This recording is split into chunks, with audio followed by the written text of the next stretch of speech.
Good afternoon and welcome to a segment of the City of Fountains Coaches Association basketball segment. My name is Ricardo Lucas. I'm having a conversation this afternoon with 3 high school basketball coaches here in Kansas City and of St. Louis, Missouri. I'd like to introduce those individuals to you now, starting with Robin Lucas, head boys basketball coach, Central Blue Eagles High School. Rashad Lucas, junior varsity, Central Boys basketball. Renald Shavaz Lucas, Lutheran North High School girls varsity basketball out of St. Louis, Missouri. thank you and welcome. Well, this is going to be like coming from a cheat sheet for me because I'm going to know a lot of the answers. Since I've been knowing you since you are their ages, their size. It's a pleasure though. Good to see everybody. Good to see you, Unc. Welcome to The town. pleasure is all ours. I think we forgot to mention, this is our uncle. This is our the- first uncle. On both sides, the first uncle. This is the guy who I literally looked up to. Everyone looks up to their father. They have a father in their life. They look up to their father. Outside of my father, it was him. Thank you, I appreciate it. But that's not going to allow me to lighten up on the questions that I'm getting ready to propose. The fact of the matter is we're getting ready to go through some history and look at some basketball and see how we came to this point in time in your lives. Now that you all have gone through high school, college, become fathers, and now high school basketball coaches, I want to know a few things about your coaching philosophy. I want to know a few things about what drove you to this point. I also want to know where you intend to take some of your teams. What expectations do you have for your team and the young people, young men and women that you coach? Fortunately, we have a girls, women's high school coach, so we deal with men and women, and so we're trying to mold and shape them as best we can. I'll start with the oldest in the family, Rod Lucas Jr. Sir, high school coach, Central Blue Eagles, Kansas City, stepping in the shoes of the giant, Jack Bush Sr. Right. Tell me what was that like for you when you got that call? So I was sitting in my apartment, and 816 number called me, and I said, "This can't be it." Literally, I was like, "This can't be it." I thought, I was like, "No." I thought they were making it up. I answered the phone, and I thought they were gonna let me down easy. Like, thanks, but no thanks. And Coach Campbell, he said, "We're gonna go with you." He said, "We're gonna go with you." Who's Coach Cam? Coach Campbell comes from Southeast. He's the athletic director now at Central High School. Oh, okay. And even when he said it, you can hear and understand what he was saying. I thought it was a joke. And I thought like, can I hang up the phone now to call my daddy? That was the first thing I thought. That was the first thing I thought. Like, can I hang up now and call my daddy? Because I knew I did very well in the interview. And I knew I had the expertise and the experience to be successful at the position, but I didn't know if I fit what they wanted. Right. And when he called me and let me know that I was the one that fit the bill, I'm like, okay, I am the one that they want.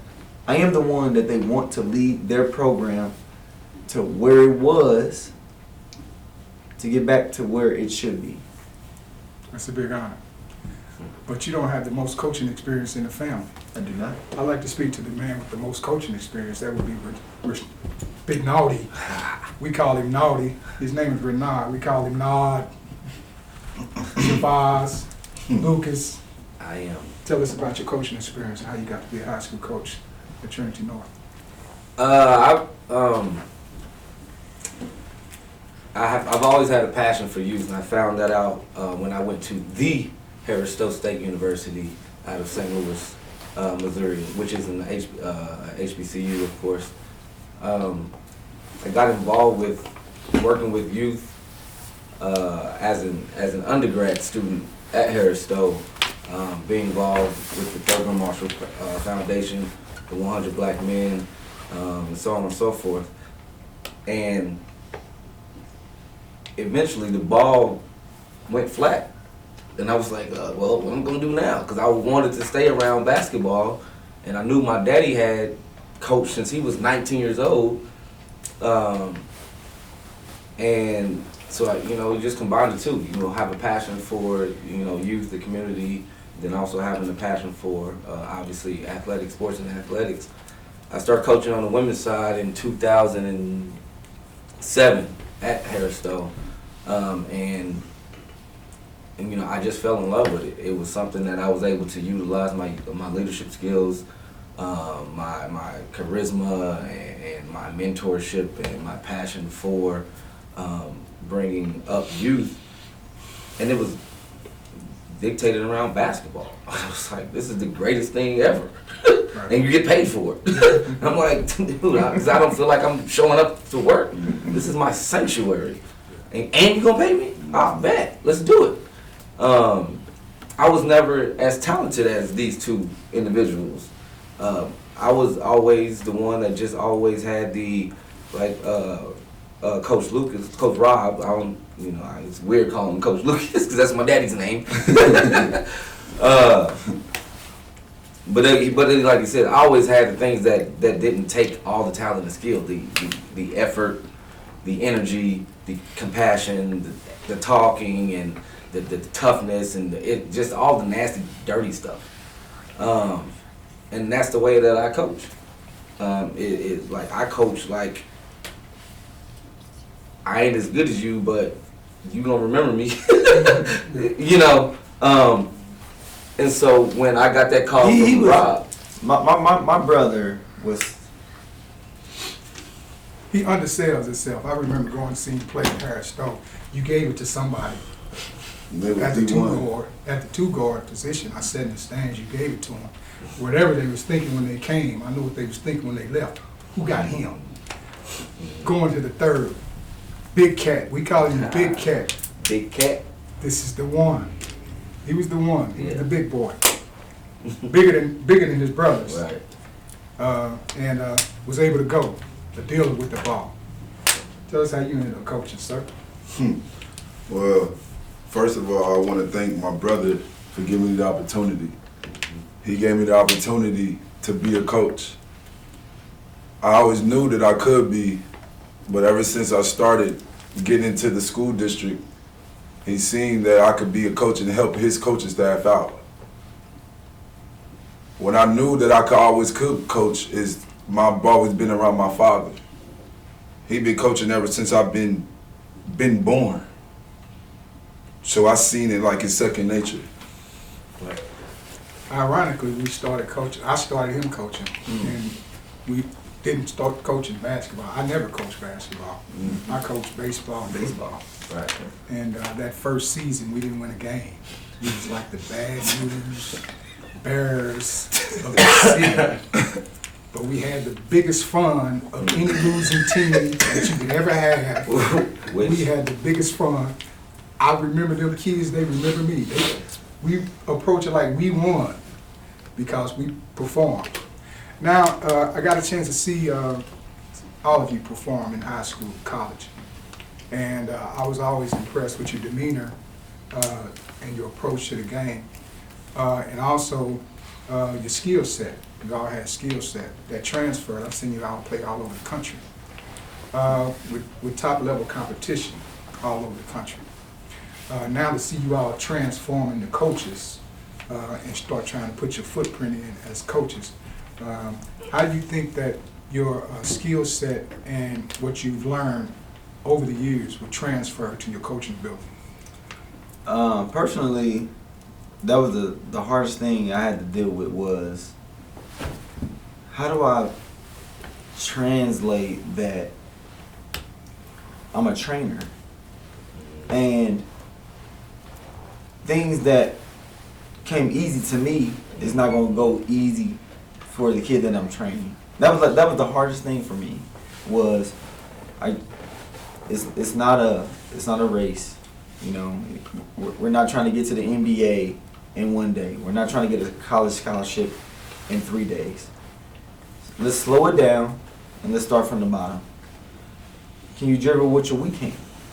Do you have the strength?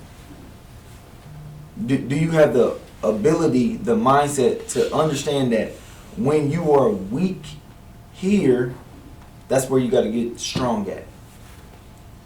Perfect your perfections and work at your weaknesses. And a lot of times, even when I was training, you know, like myself, because when I came up, I graduated in '99. When I came up, there was no format to, this is how you do it. Take this amount of dribbles, take this amount of shots, shooting machines, all this stuff. There was no YouTube how to do it. Here it is. Just go download YouTube. How to get your left hand stronger. Just download it on YouTube. There was not that. He did that in '99. Actually not even that when he graduated, but he did that when he was 13 or 14, and I just remember that's when we first got a computer, and so I was just always on the computer in our basement. And our basement was finished. God bless my parents. We had a finished basement. Our basement was finished, so it had carpet. And I would be on the computer on AOL.com, online or whatever, and this dude would be behind me, pounding a basketball on carpet that was this thick. Imagine what carpet used to be. It wasn't like this.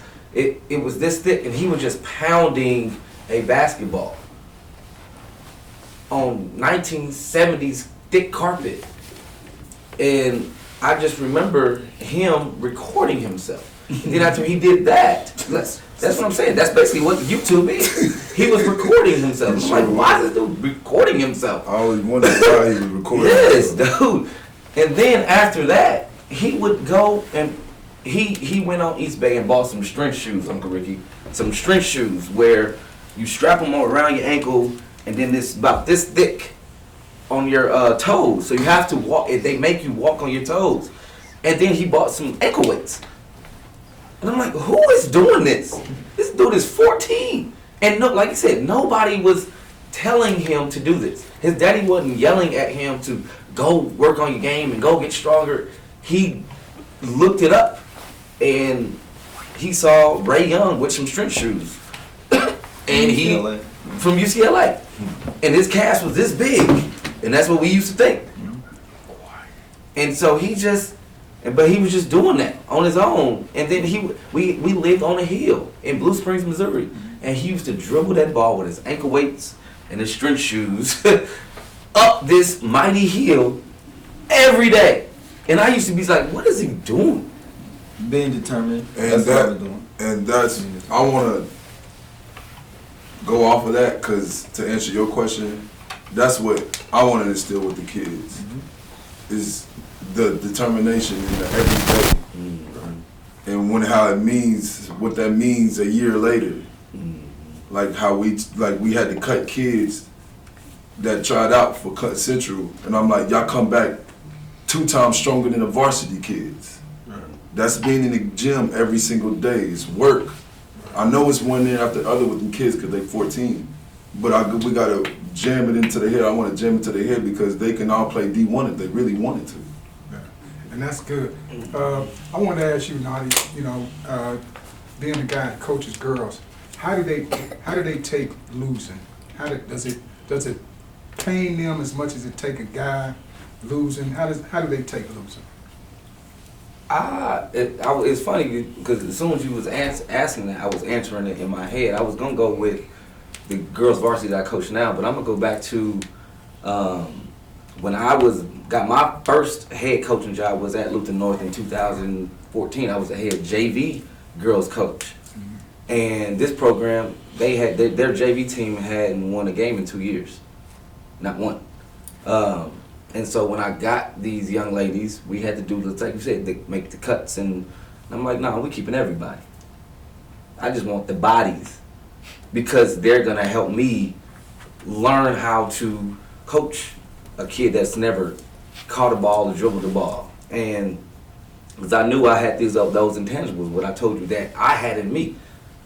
As long as you can compete, have energy, effort, and apply pressure, we call it team keep. That takes no skill. And I said, but I had athletes. I was like, man, give me them. We go 500, 9-9, and that was just a celebration. But that last game we lost, Uncle Ricky. I walk in the classroom because after the game we had to go into this classroom to get changed or whatever, and we lost in the JV championship, whatever game, whatever, which we wasn't supposed to be in. And these little girls are balling. I'm talking about like the dog just died, the boyfriend just dumped them, and they had never played basketball. I'm like, y'all acting like y'all are D1 kids. Like basketball is really your life, and that's what it was. It was finally something that, and that's when I realized, man, this gender stuff don't matter. I don't coach girls basketball. I coach basketball. I coach them the same way that they've seen me coach my AAU boys. Yes, you do. The same exact way. There'd be a few times where I'm like, he's up on the chill. They're girl. No, yeah, they basketball players. Yeah. That's all. I mean, and that's all it is. And we get refereed that way. We get judged that way. Like that's not how girls are supposed to play. I know. That's why we successful. Go look at UConn. They don't practice against women. They practice against high school scholarship men. UConn women's basketball. Gino, my favorite coach. And it's like, I mean, you just had. I mean, I knew that approach would work because it's legal for them to be physical, yell, scream, foul, dive on the floor, and do all that. It's legal, but you never seen it with ponytails. You just didn't. They supposed to Play like ponytails. play like ponytails. Right. You had your first win the other night. I had the pleasure of being in the stands, watching your kids play for the first time under yourself, Coach Hamlin, who used to be your high school coach. That's a heck of a dynamic. You have your high school coach is now your assistant coach. That's a 30 for 30, ain't it? That's something that has to be realized, particularly in the district. You all played out in suburbs, but you cut your teeth in the city. And you cut your teeth with city players. That's what a lot of people don't realize.